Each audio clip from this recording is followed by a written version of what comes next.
சாலை விபத்தில் உயிரிழந்த மல்லிகாவின் மாற்றுத்திறனாளி மகளுக்கு மாவட்ட ஆட்சியர் அரசு வேலை வழங்கினார். கடந்த 26ஆம் தேதியன்று கடையநல்லூர் அருகே 2 தனியார் பேருந்து மோதிய விபத்தில் புளியங்குடியைச் சேர்ந்த மல்லிகா உட்பட 8 பேர் உயிரிழந்தனர். ஏற்கனவே கனவு இழந்த மல்லிகா சுயநினைவில்லாத தனது 85 வயது தாயாரையும் கவனித்து வந்ததோடு பீடி தொழிலுக்கும் சென்று 3 பிள்ளைகளையும் படிக்க வைத்தார். தாய் மல்லிகாவை இழந்து அவரது ஒரு மகன் மற்றும் 2 மகள்கள் தவித்து வரும் நிலையில் அதில் ஒருவர் பார்வையற்ற மாற்றுத்திறனாளி பெண் என்பதை அறிந்த முதலமைச்சர் அவரை செல்போனில் அழைத்து ஆறுதல் கூறினார். மேலும் அரசு வேலை வழங்கப்படும் என உறுதியளித்தார். இதனையடுத்து தென்காசி மாவட்ட ஆட்சியர் கமல் கிஷோர் மாற்றுத்திறனாளி கிருத்திகா வீட்டிற்கு சென்று அவருக்கு புளியங்குடி நகராட்சியில் டேட்டா என்ட்ரி பணி ஆணையை வழங்கினார். காலையில் எனக்கு ஃபோன் பண்ணி பேசியிருந்தாங்க. எனக்கு வருத்தத்தையும் தெரிவிச்சுட்டு நான் கண்டிப்பாக உனக்கு பணி நியமனம் கொடுக்க சொல்கிறேம்மா, கலெக்டர் வந்து பார்க்க சொல்கிறேன், கொடுக்க சொல்கிறேன்னு சொல்லியிருந்தாங்க. அதே மாதிரி சொன்ன உடனே மாவட்ட ஆட்சித்தலைவர் வந்து எனக்கு இந்த பணி நியமன ஆடி கொடுத்துருக்காங்க. அதுக்காக மாண்புமிகு தமிழக முதல்வருக்கும் தமிழ்நாடு அரசுக்கும் என்னோட மனமார்ந்த நன்றி தெரிவிச்சுக்கிறேன். பிரதமர் நரேந்திர மோடி தலைமையில் நடைபெற்ற ஒன்றிய அமைச்சரவை கூட்டத்தில் புனே மெட்ரோ ரயில் 2ஆம் கட்ட திட்ட விரிவாக்கத்திற்கு ஒப்புதல் அளிக்கப்பட்டுள்ளது. 31.636 கிலோமீட்டர் நீளமுள்ள இந்த வழித்தடம் கிழக்கு, தெற்கு மற்றும் மேற்கு புனே முழுவதும் உள்ள ஐடி மையங்கள், வணிக மண்டலங்கள், கல்வி நிறுவனங்கள் மற்றும் குடியிருப்புகளை இணைக்கும்.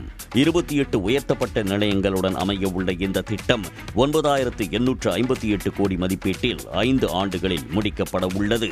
சில தினங்களுக்கு முன்பு மதுரை கோவை மெட்ரோ ரயில் திட்டத்திற்கு ஒப்புதல் அளிக்க ஒன்றிய அரசு மறுப்பு தெரிவித்தது. ஆவணங்களை தமிழக அரசுக்கு திருப்பி அனுப்பிய நிலையில் தற்போது புனே மெட்ரோ ரயில் விரிவாக்கத்திற்கு ஒன்றிய அமைச்சரவை பச்சை கொடி காட்டியுள்ளது. நாடு முழுவதும் உயிரிழந்த 2 கோடிக்கும் அதிகமானோரின் ஆதார் எண்கள் நீக்கப்பட்டுள்ளதாக ஒன்றிய தகவல் தொடர்பு அமைச்சகம் தெரிவித்துள்ளது.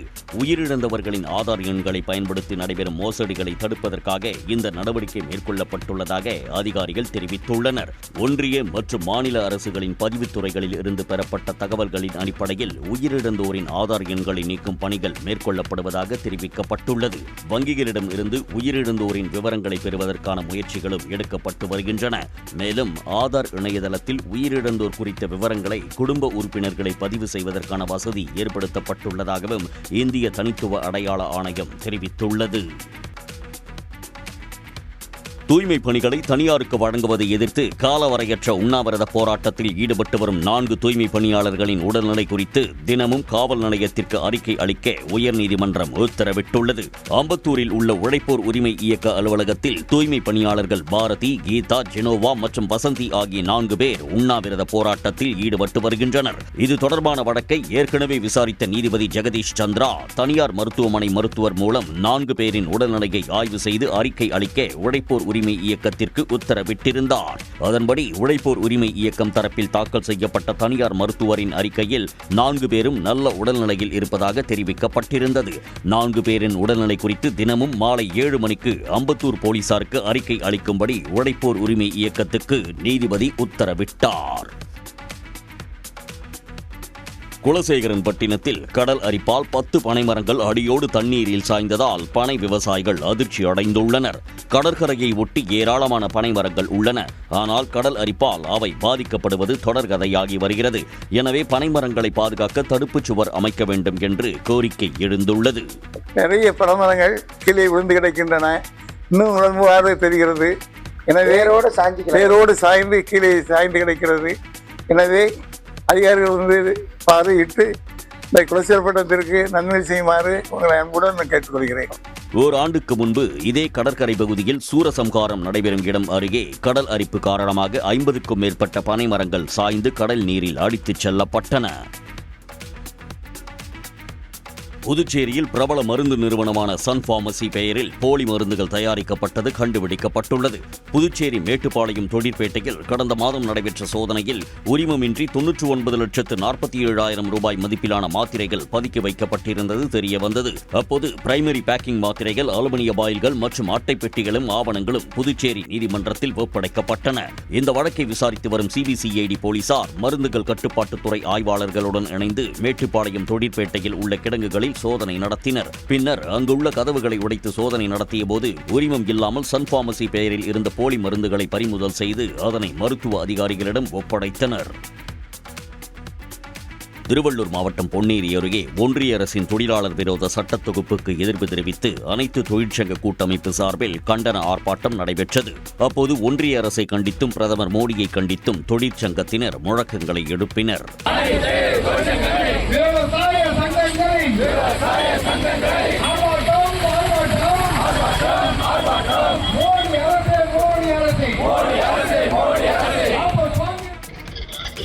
தொழிலாளர் சட்டங்களாக மாறக்கூடிய இந்த சட்டங்கள் ஒப்பந்த தொழிலாளர் எண்ணிக்கையை அதிகப்படுத்தும், நிரந்தர தொழிலாளர் எண்ணிக்கை குறைக்கும், தொழிலாளர்களுக்கான சலுகைகள் மற்றும் பல்வேறு உரிமைகள் என்பது பறிக்கப்படும். சேலம் மாவட்டம் ஆத்தூர் பேருந்து நிலையம் அருகே நடைபெற்ற தர்ணா போராட்டத்தில் ஒன்றிய பாஜக அரசால் கொண்டுவரப்பட்டுள்ள மின்சார சட்ட திருத்த மசோதா 2025 கைவிடக் கோரி முழக்கங்களை எழுப்பினர். சேலம் மாவட்ட ஐக்கிய விவசாயிகள் முன்னணி சார்பில் நடைபெற்ற இந்த ஆர்ப்பாட்டத்தில் 100க்கும் மேற்பட்டோர் கலந்து கொண்டனர்.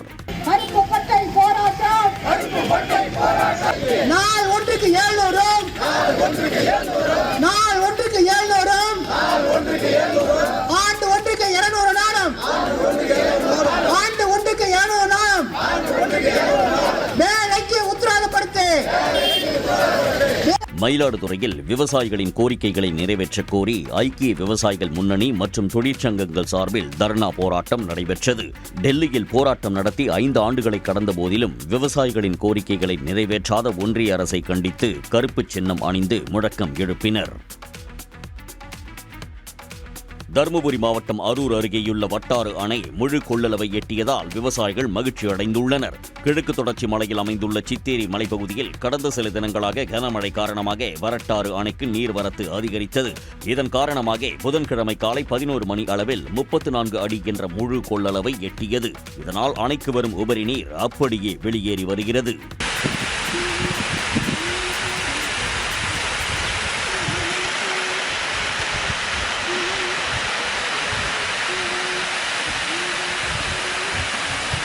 வட்டாறு அணை நிரம்பியதால் தாதுரா வலசை, கீரைப்பட்டி, கெலாப்பாறை, எல்லப்புடையாம்பட்டி, அசல்வாடி, செல்லப்பட்டி உள்ளிட்ட கிராமங்கள் பாசன வசதி பெறுவதுடன் நிலத்தடி நீர்மட்டமும் அதிகரிக்க வாய்ப்பு ஏற்பட்டுள்ளது. விண்வெளிக்கு செயற்கைக்கோள் மற்றும் ராக்கெட்டுகளை அனுப்புவதிலும் மனிதர்களை அனுப்புவதிலும் இந்தியா 2040 மற்ற நாடுகளுக்கு இணையாக இருக்கும் என்று இஸ்ரோ தலைவர் நாராயணன் நம்பிக்கை தெரிவித்துள்ளார். நாகர்கோவிலில் கல்லூரி நிகழ்ச்சி ஒன்றில் கலந்து கொண்ட அவர் பின்னர் செய்தியாளர்களுக்கு பேட்டியளித்தபோது இந்தியர்களின் ஆராய்ச்சிக்காக 2035 விண்வெளி நிலையம் ஒன்றை அமைக்க முதற்கட்டமாக ஒப்புதல் கிடைத்துள்ளது என்றார்.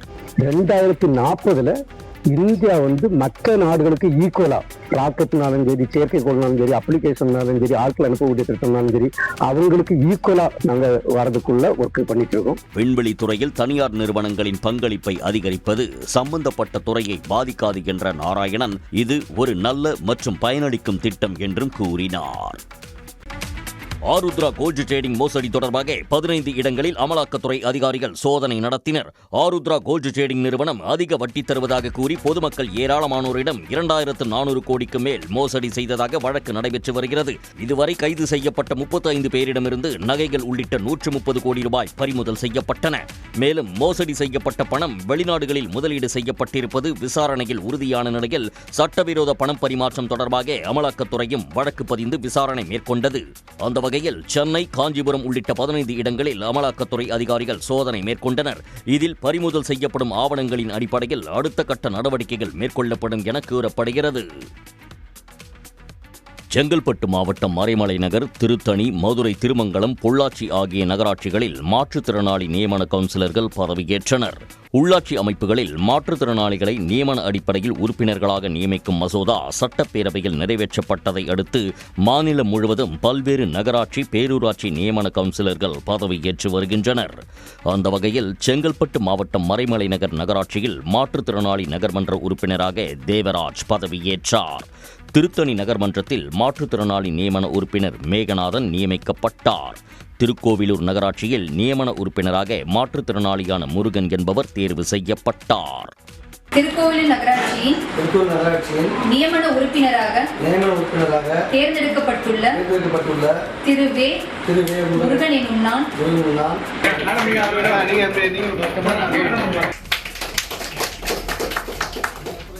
பொள்ளாச்சி நகராட்சியில் மாற்றுத்திறனாளி நியமன உறுப்பினராக முருகானந்தம் என்பவர் பதவியேற்றார். திருமங்கலம் நகராட்சி மற்றும் பேரையூர் டி கல்லுப்பட்டி பேரூராட்சிகளில் சிங்கத்தேவர், முத்துச்சாமி, பழனிசாமி ஆகியோர் நியமன கவுன்சிலர்களாக பொறுப்பேற்றனர். இது போன்ற எங்களுக்கு எண்ணற்ற நலத்திட்ட உதவிகளை செய்து கொடுத்த மாண்புமிகு தமிழக முதல்வர், சமூக நீதி காவலர் ஸ்டாலின் அவர்களுக்கும், உதயநிதி துணை முதல்வர் உதயநிதி அவர்களுக்கும் எனது நெஞ்சார்ந்த நன்றியை மீண்டும் ஒரு முறை மாற்றுத்திறனாளிகள் சார்பாக தெரிவித்துக் கொள்கிறேன். கோவை சுந்தராபுரத்தில் முன்னாள் எம்பி விடுதலை விரும்பியை முதலமைச்சர் சந்தித்து நலம் விசாரித்தார். இது தொடர்பாக எக்ஸ் தளத்தில் பதிவிட்டுள்ள அவர், மேற்கு மண்டலத்துக்குள் நுழைந்தாலே நம் வீடு இருக்கிறது வாருங்கள் என்று அழைத்துச் சென்று தன்னை கவனிக்கும் கழக சொத்து பாதுகாப்பு குழு முன்னாள் உறுப்பினரான JKK சுந்தரம் மற்றும் அவரது குடும்பத்தினரை சந்தித்து பேசியதாக தெரிவித்துள்ளார். அடுத்ததாக கழக மூத்த முன்னோடியும் தனது கம்பீர உரைவீச்சால் நாடாளுமன்றத்திலும் மக்கள் மன்றத்திலும் முத்திரை பதித்தவருமான விடுதலை விரும்பியை சந்தித்து நலம் விசாரித்த முதலமைச்சர் MK ஸ்டாலின் SIR பணிகள் குறித்து கேட்டு மக்களின் வாக்குரிமை என்ற ஜனநாயக நலன் குறித்து விடுதலை விரும்பி விசாரித்ததாகவும் குறிப்பிட்டுள்ளார்.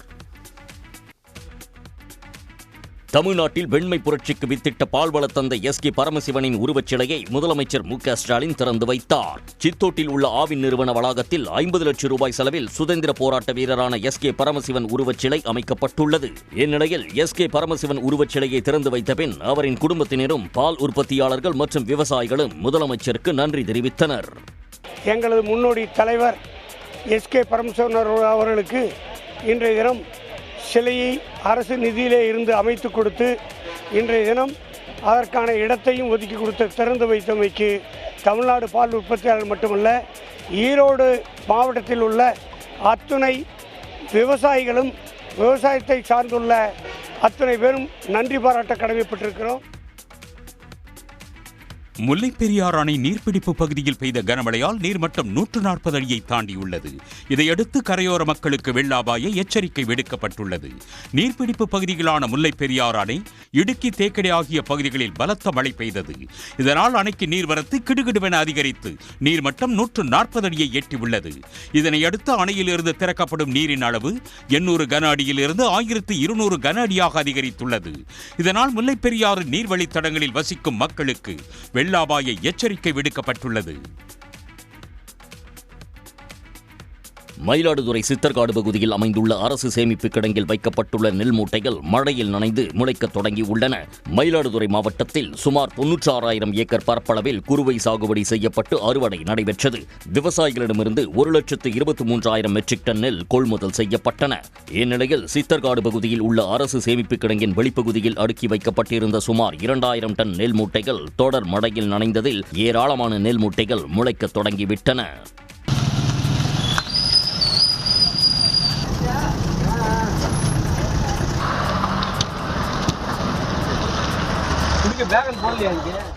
இந்நிலையில் முளைத்த நெல் மூட்டைகளை அகற்றி சுத்தம் செய்யும் பணிகள் நடைபெற்று வருவதாக நுகர்பொருள் வாணிப கழக அதிகாரிகள் விளக்கம் அளித்தனர். தொடர் கனமழை காரணமாக மன்னார்குடி அருகே ஊராட்சி ஒன்றிய தொடக்கப் பள்ளியை மழைநீர் சூழ்ந்துள்ளதால் மாணவர்கள் அவதியடைந்தனர். சவளக்காரன் கிராமத்தில் உள்ள பள்ளியில் 150க்கும் மேற்பட்ட மாணவர்கள் பயின்று வருகின்றனர். கனமழையின் காரணமாக பள்ளி வளாகம் முழுவதும் மழைநீர் சூழ்ந்துள்ள நிலையில் மழைநீரை அகற்ற துரித நடவடிக்கை எடுக்க வேண்டும் என பெற்றோர் கோரிக்கை விடுத்துள்ளனர்.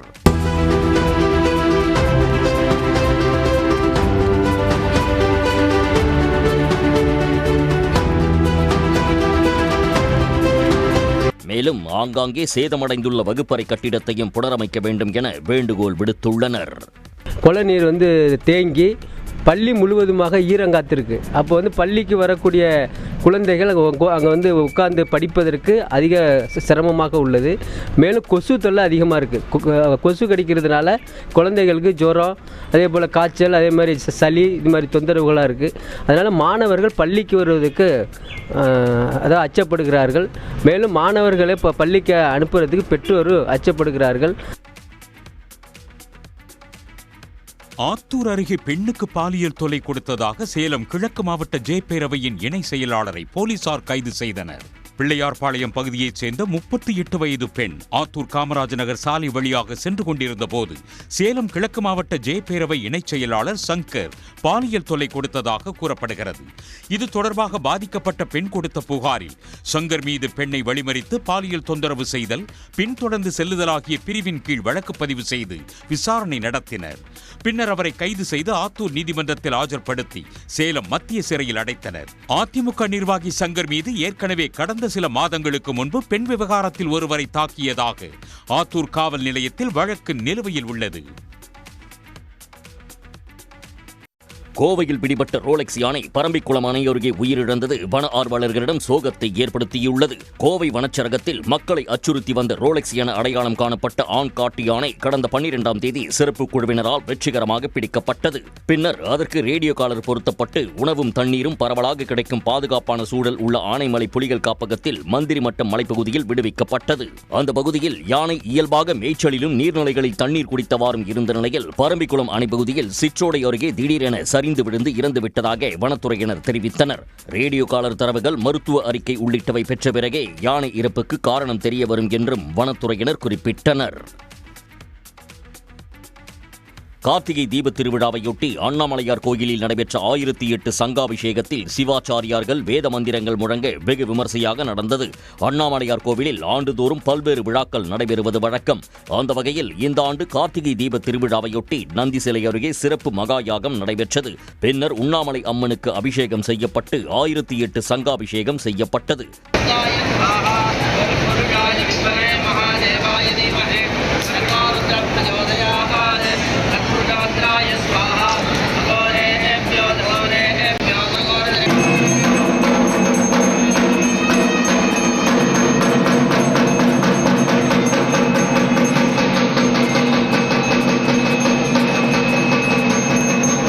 இந்த நிகழ்வில் ஏராளமான பக்தர்கள் பங்கேற்று சுவாமி தரிசனம் செய்தனர். திருவண்ணாமலை கார்த்திகை தீப திருவிழாவின் 3ஆம் நாள் இரவில் அண்ணாமலையார் சிம்ம வாகனத்தில் எழுந்தருளி பக்தர்களுக்கு காட்சியளித்தார். திருவண்ணாமலை கார்த்திகை தீப திருவிழா கடந்த 24ஆம் தேதி கொடியேற்றத்துடன் தொடங்கியது. 3ஆம் நாளான நேற்று இரவு பஞ்சமூர்த்திகள் ஒன்றன் பின் ஒன்றாக 4 மாடு வீதியில் வலம் வந்து பக்தர்களுக்கு காட்சியளித்தனர். சிம்ம வாகனத்தில் அண்ணாமலையார் உண்ணாமலை அம்மனும், வெள்ளி அன்ன வாகனத்தில் பராசக்தி அம்மனும் எழுந்தருளினர். வழிநெடுகிலும் ஏராளமான பக்தர்கள் அரோகரா முழக்கம் எழுப்பி சுவாமியை தரிசித்தனர்.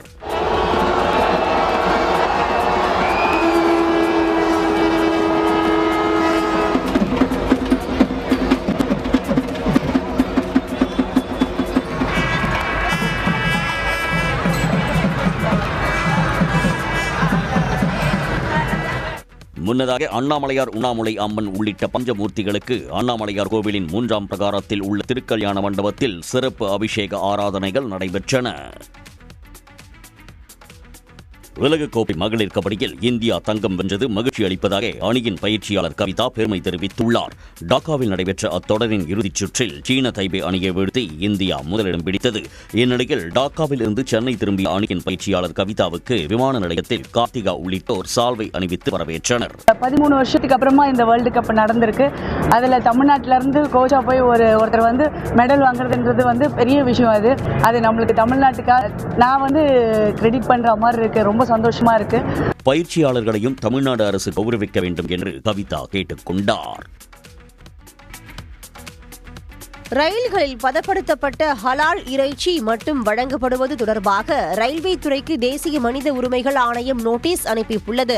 ரயில் மற்றும் ரயில் நிலையங்களில் இந்து மற்றும் சீக்கிய பயணிகளுக்கு அவர்களின் மத நம்பிக்கைகளுடன் பொருந்தக்கூடிய உணவுகள் கிடைப்பது இல்லை என்று கூறி மத்திய பிரதேசத்தை சேர்ந்த சுனில் ஹகிர்வார் என்பவர் தேசிய மனித உரிமைகள் ஆணையத்தில் மனு தாக்கல் செய்தார். இது அரசியலமைப்பு சட்டம் வழங்கியுள்ள சமத்துவம், கண்ணியமான வாழ்க்கை, மத சுதந்திரம் ஆகியவற்றை மீறுவதாக என சுட்டிக்காட்டப்பட்டிருந்தது. இது தொடர்பான மனுக்களை விசாரித்த தேசிய மனித உரிமைகள் ஆணைய நீதிபதி பிரியங்க் கனுங்கோ தலைமையிலான அமர்வு இது மனித உரிமைகளை மீறுவதற்கு சமம் என்றும், அசைவ உணவு கேட்கும் பயணிகளுக்கு ஹலால் இறைச்சி மட்டும் வழங்குவது நியாயமற்ற பாகுபாட்டை உருவாக்குகிறது என்றும் கருத்து தெரிவித்துள்ளது. இது தொடர்பாக விளக்கம் கேட்டு ரயில்வே துறைக்கு நோட்டீஸ் அனுப்பவும் மனித உரிமைகள் ஆணையம் உத்தரவிட்டுள்ளது. செங்கல்பட்டு மாவட்டம் மறைமலை நகர், திருத்தணி, மதுரை, திருமங்கலம், பொள்ளாச்சி நகராட்சிகளில் மாற்றுத்திறனாளி நியமன கவுன்சிலர்கள் பதவியேற்றனர். உள்ளாட்சி அமைப்புகளில் மாற்றுத்திறனாளிகளை நியமன அடிப்படையில் உறுப்பினர்களாக நியமிக்கும் மசோதா சட்டப்பேரவையில் நிறைவேற்றப்பட்டதை அடுத்து மாநிலம் முழுவதும் பல்வேறு நகராட்சி, பேரூராட்சி நியமன கவுன்சிலர்கள் பதவியேற்று வருகின்றனர். அந்த வகையில் திருத்தணி நகர மன்றத்தில் மாற்றுத்திறனாளி நியமன உறுப்பினர் மேகநாதன் நியமிக்கப்பட்டார். திருக்கோவிலூர் நகராட்சியில் நியமன உறுப்பினராக மாற்றுத்திறனாளியான முருகன் என்பவர் தேர்வு செய்யப்பட்டார். பட்டுக்கோட்டை நகராட்சி கவுன்சிலராக மாற்றுத்திறனாளியான ஆனந்த கிருஷ்ணன் நியமிக்கப்பட்டார்.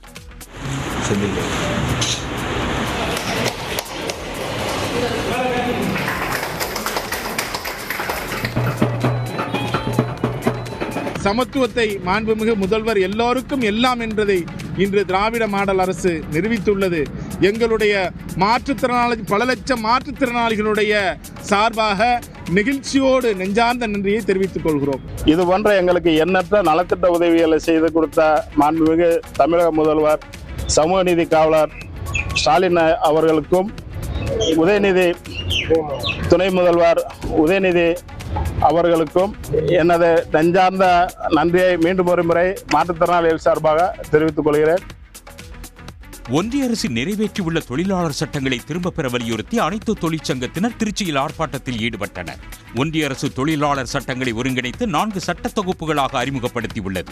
அந்த சட்ட தொகுப்புகள் அனைத்தும் தொழிலாளர்களுக்கு விரோதமாகவும் பெருமுதலாளிகளுக்கு ஆதரவாகவும் இருப்பதாக பல்வேறு தொழிற்சங்கங்கள் குற்றம் சாட்டி வருகின்றன. இந்த நிலையில் அனைத்து தொழிற்சங்கம் சார்பில் திருச்சி மரக்கடை அருகே ஆர்ப்பாட்டம் நடைபெற்றது. இதில் CITU, AITUC, LPF, INTUC உள்ளிட்ட பல்வேறு தொழிற்சங்கங்களைச் சேர்ந்தவர்கள் பங்கேற்று புதிய சட்டத்தை கண்டித்து முழக்கமிட்டனர். தொழிலாளர் சட்டமாம், முதலாளி சட்டமாம், என்ன விலையை போட வேண்டும் என்பதை அந்நிய நாட்டு கம்பெனிகள் தீர்மானிப்பதை அனுமதியோ. 150 ஆண்டு காலமாக போராடி வேலை நேரம் 8 மணி நேர வேலை, குறைந்தபட்ச சம்பளம், சமூக பாதுகாப்பு உள்ளிட்ட தொழிற்சங்கம் அமைக்கக்கூடிய உரிமை உள்ளிட்ட அனைத்தையும் பறிக்கக்கூடிய அந்த திருத்தத்தை வெளியிட்ட நாளை கருப்பு தினமாக அனுஷ்டிக்கிறது என்ற அடிப்படையில் தொழிலாளர் சட்ட அறிவிப்பை திரும்ப பெற வேண்டும். தொழிலாளர் விரோத சட்டங்களை திரும்ப பெற வேண்டும், வேளாண் பொருட்களுக்கு குறைந்தபட்ச ஆதார விலை நிர்ணயம் செய்ய வேண்டும் என்பது உள்ளிட்ட கோரிக்கைகளை வலியுறுத்தினர். ராமநாதபுரம் மாவட்டம் கமுதி அருகே கடலாடி சாயல்குடி சாலையை சீரமைக்க கோரி குண்டும் குழியுமான சாலையில் நாற்று நட்டும் குலவையிட்டும் பொதுமக்கள் போராட்டத்தில் ஈடுபட்டனர். பாக்கியா நகர் பகுதியில் சீரமைக்கப்படாத சாலை சேரும் சகதியும் நிறைந்து நடக்க முடியாத நிலையில் இருக்கிறது என்பதும் அவர்களது குற்றச்சாட்டாகும். மழை பெய்யாட்டாலும் சரி, எப்பயுமே இந்த பாதை இப்படிதான் இருக்கும். சின்ன பிள்ளைகளுக்கு காய்ச்சல், மண்டடி எல்லாம் வருது. காரணமே இந்த ஸ்கூலுக்கு பிள்ளைங்க டீச்சர் ஏன் வரல அப்படின்னு கேட்டாங்கன்னா, ஒரு 2 நாள் பள்ளிக்கூடம் போவாங்க, 3 நாள் 4 நாள்ல காய்ச்சல் வந்துடும், இல்லாட்ட ஏதாச்சும் சேர்த்து போடணும், ஏதாச்சும் ஒன்று பிள்ளைகளுக்கு வந்துடும், தொற்றுநோய் ஏதாச்சும் ஒன்று வந்துடுது. இந்த பாதை நாங்களும் யூனியன், கலெக்டர் எல்லாத்துலேயுமே ஒரு மனு கொடுத்துட்டோம், யாருமே ஒரு தக்க நடவடிக்கை எடுக்கலை. நாங்கள் இந்த மழை பெஞ்சா இதில் நடக்க முடியல. எங்களுக்கு 10 அடி பாதை கூட எங்களுக்கு இல்லை. அதாவது அவங்கவுங்க இடத்துல ஆக்கிரமிச்சு தகரம் அது இது அடைச்சி வச்சுக்கிறாங்க. ஒரு ஆம்புலன்ஸ் கூட வர முடியல. சேற்றில் நடந்து செல்வதால் கால்களில் சேற்றுப்புண், காய்ச்சல், தலைவலி உள்ளிட்ட நோய்களால் மாணவர்கள் பாதிக்கப்பட்டு பள்ளிக்கு செல்ல முடியாமல் அவதி அடைந்து வருவதாக குற்றம் சாட்டியுள்ளனர். உடனடியாக மாவட்ட நிர்வாகம் மற்றும் ஊராட்சி நிர்வாகம் சாலையை சீரமைக்க வேண்டும் என்று அவர்கள் கோரிக்கை விடுத்துள்ளனர். பொள்ளாச்சி அருகே சிறுகழந்தை பகுதியில் உள்ள குடியிருப்புகளுக்கு அருகில் விவசாய நிலத்தில் குவிக்கப்பட்டிருக்கும் ரசாயன பேரல்களால் நூற்றுக்கணக்கான கோழிகள் உயிரிழந்ததாக அப்பகுதி மக்கள் குற்றம் சாட்டியுள்ளனர். தனியாருக்கு சொந்தமான விளை நிலத்தில் பாறை குழிகள் வெட்டப்பட்டு 100க்கும் மேற்பட்ட ரசாயன பேரல்கள் குவிக்கப்பட்டுள்ளன. கடந்த 6 மாதமாக வெயில் மழையில் வைக்கப்பட்டுள்ள இந்த ரசாயன பேரல்களில் இருந்து வெளிவரும் வாயு காற்றின் மூலம் பரவியதால் சிறுகழந்தை கிராம மக்களுக்கு தலை சுற்றல், வயிற்றுப்போக்கு மற்றும் சுவாச பிரச்சனைகள் ஏற்படுவதாக புகார் எழுந்துள்ளது. இந்த பேரல்ஸ் தெரியல, ஆனா ஸ்மெல் பயங்கரமா வருது. மழை டைம்ல அந்த ட்ரம் எல்லாம் கமுந்து அதில் இருக்கிற ஸ்மெல் இங்க இருக்க சுற்றி இருக்கிற எல்லாத்தையுமே கிட்டத்தட்ட 2 கிலோமீட்டர் சர்க்கிள் எல்லாத்துக்குமே ஸ்மெல் அதிகமாக இருக்குதுங்க. ரீசெண்டாக தீபாவளி டைம்ல என்னாச்சுன்னா, என்னோட பையனுக்கு ரொம்ப ஆக்சிஜன் லெவல் கம்மியாகி 70 ஆயிடுச்சுங்க. 3-4 நாள் அப்சர்வேஷன்ல வச்சு தான் ரெக்கவர் பண்ணி கூட்டிட்டு வந்தோம். ரசாயன பேரல்கள் குவிக்கப்பட்டுள்ள தோட்டத்திற்கு அருகே உள்ள கோழி பண்ணைகளில் 100க்கும் மேற்பட்ட கோழிகள் உயிரிழந்ததாக சிறுகழந்தை கிராம மக்கள் குற்றம் சாட்டியுள்ளனர். திருச்சி ஸ்ரீரங்கத்தில் போதை மாத்திரை மற்றும் ஊசி விற்பனை செய்த மருத்துவ விற்பனை பிரதிநிதி உட்பட 5 பேர் கைது செய்யப்பட்டுள்ளனர். ரங்கம் யாத்ரி நிவாஸ் அருகே பஞ்சக்கரை ரோடு சுண்ணாம்பு கால்வாய் பகுதியில் போதை மாத்திரைகளை பதுக்கி வைத்து விற்பனை செய்து வருவதாக கிடைத்த தகவலை அடுத்து அங்கு சென்று போலீசார் சோதனையில் ஈடுபட்டனர். அப்போது கிடங்கில் பதுக்கி வைக்கப்பட்டிருந்த 1,62,000 ரூபாய் மதிப்புள்ள 4,000 போதை மாத்திரைகள் மற்றும் 2 இருசக்கர வாகனங்களை பறிமுதல் செய்த போலீசார் மருத்துவ விற்பனை பிரதிநிதி வெங்கடேஷ் உட்பட 5 பேரை கைது செய்தனர்.